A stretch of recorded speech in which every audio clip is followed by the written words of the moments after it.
Hey, welcome back to my channel. Today, I figured I was thinking about it. I wanted to do a double dose of terrible movie reviews, and I was thinking about franchises that I can go to, and I decided on Friday the 13th. And I'm just going off of the Paramount Friday the 13th films, not what New Line did later or the remake. So, in my mind, the worst two movies in 1 through 8 is Part 5, A New Beginning, and Part 8, Jason Takes Manhattan. Now I'm going to start off with Part 5. Part 5 was released in March of 1985. Now, going back to Part 4, which was considered the final chapter, and if you've seen interviews with Joseph Zito, the director, or Tom Savini, the gentleman who did the makeup effects, Part 4 was supposed to be the last part of the Jason saga. Because Paramount, even though they were making a ton of money off these movies, they were kind of embarrassed by them.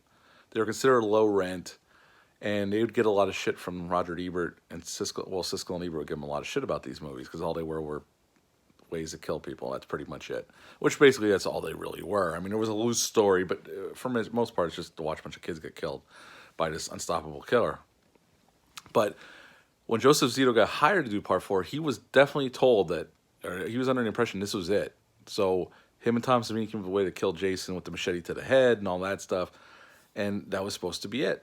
But 11 months later, voila, we have A New Beginning, which I'm sure took a lot of people by like, what? He's alive? That was supposed to be it? But there was a lot of money left on the table. Part 4 was a huge success, and Paramount wasn't going to sit idly by. I mean, the studios are there to make money, not to sit on a chance to make a lot of money. So they hired Danny Steinman to direct Part 5. And Danny Steinman's career was not, you wouldn't think that would be the choice they would have made. He made a bunch of really low budget, kind of like, kind of really low budget slash, like just kind of weird movies. And then he had done some porn. He directed some porn movies. But they hired him because Friday the 13th started off as a brainchild of Sean Cunningham, but his investors were out in Boston. Some of these guys that own some theaters, if you ever read about it. And they were still involved with the franchise at that point, and they knew Danny Steinman, and they recommended him to Don Mancuso Jr., and they hired him, pretty much, without really knowing much about his filmography up to that point. So if you notice, Part 5 is a lot more nudity, and most of it, I mean, Friday the 13th is known to have some nudity, but that movie has probably the most in it out of them all. And at this point, Corey Feldman, who played Tommy Jarvis in Part 4, couldn't come back for 5. He was filming a little movie called The Goonies at the time. But they wanted him in the movie, and by accounts what he says, he wanted to be in the movie. So he was really busy. They had already recast as an older Tommy Jarvis. They're going in an older direction. So for one night, they went to Corey Feldman's house. They decorated his yard with bushes, brought a rain machine, and shot for 2 hours with Corey Feldman. And that is what's in the movie, which is basically just a cameo. It's a dream sequence. That's how he got to be in the movie. They went to his house and they filmed it, which is kind of funny. They recast Tommy Jarvis as an older kid, about 20, 21, I guess. And he gets out of the hospital, mental hospital, and they send him to live at this halfway house. I'm going to spoil the crap out of this movie. It's been out since 85. They put him in this halfway house. It's located like in the woods, which is kind of odd and funny considering he had this big ordeal with this guy trying to kill him in the woods, who also ended up killing his mother. And they stick him in a halfway house in the woods. It doesn't make any sense, but gaps in logic are known to be in the Friday the 13th franchise, so we just go with it. And when he gets there, he's there with a bunch of other kids his age that have different problems, and they don't really go into too much specifics. A couple of them you get to learn a little bit what's wrong with them, but for the most part, it's just these kids are there, and they're just there for the slaughter. And there's this kid named Joey. This is how this whole thing gets set off, because Jason's not alive in this movie. It's a red herring movie. Somebody else is killing people. It's not, Jason's dead. And Joey's has some kind of mental disability. They don't say what, but you can tell there's something wrong with him. And one of the other kids is chopping wood, this big stack guy who looks pissed off already before Joey even approaches him. So you know this guy looks like he has some major anger problems. And Joey approaches him and starts talking to him. And the more Joey talks, the more pissed off this guy gets.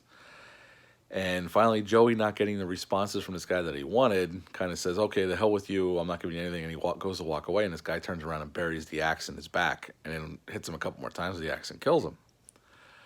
Cut to we meet our two ambulance drivers, who we don't get to know anything about. They just show up. The one guy's a wisecracker, and the other guy's, he's cracking jokes, and the other guy's kind of quiet.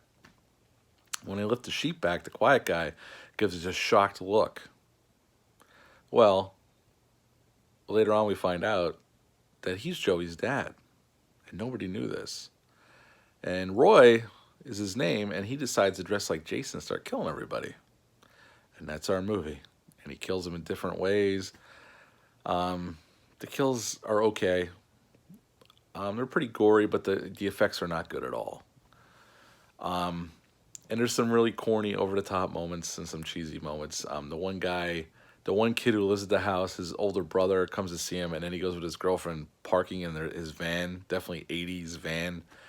And then he gets killed in this really cheesy scene on the toilet in his outhouse. He runs out of the van screaming, "Goddamn enchiladas" or something, and he's in the toilet. And then Roy kills him while he's in there. And it's just an over-the-top. I mean, it's funny, but it's not great.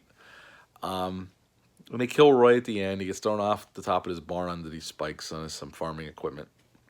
Take his mask off, it's Roy. And he's who's been killing everybody the whole time. And that's pretty much the movie. You can have fun with this. This one, I would say you could have more fun with it than Jason Takes Manhattan. There's some cool things in there. The acting's not the greatest. The directing's definitely not the best. And the effects are not... It's definitely a step down from Tom Savini's effects from Part 4. But if I was going to rate it, I'd give it a 5 out of 10. You can watch it. I can watch this movie and have a good time with it. There's definitely more nudity. It's trying to be gory, but they cut around it a little bit because the MPA made them cut a lot of stuff out. But it's definitely not one of the better made ones of the Friday the 13th franchise. I'm talking about the Paramount Pictures 1 through 8.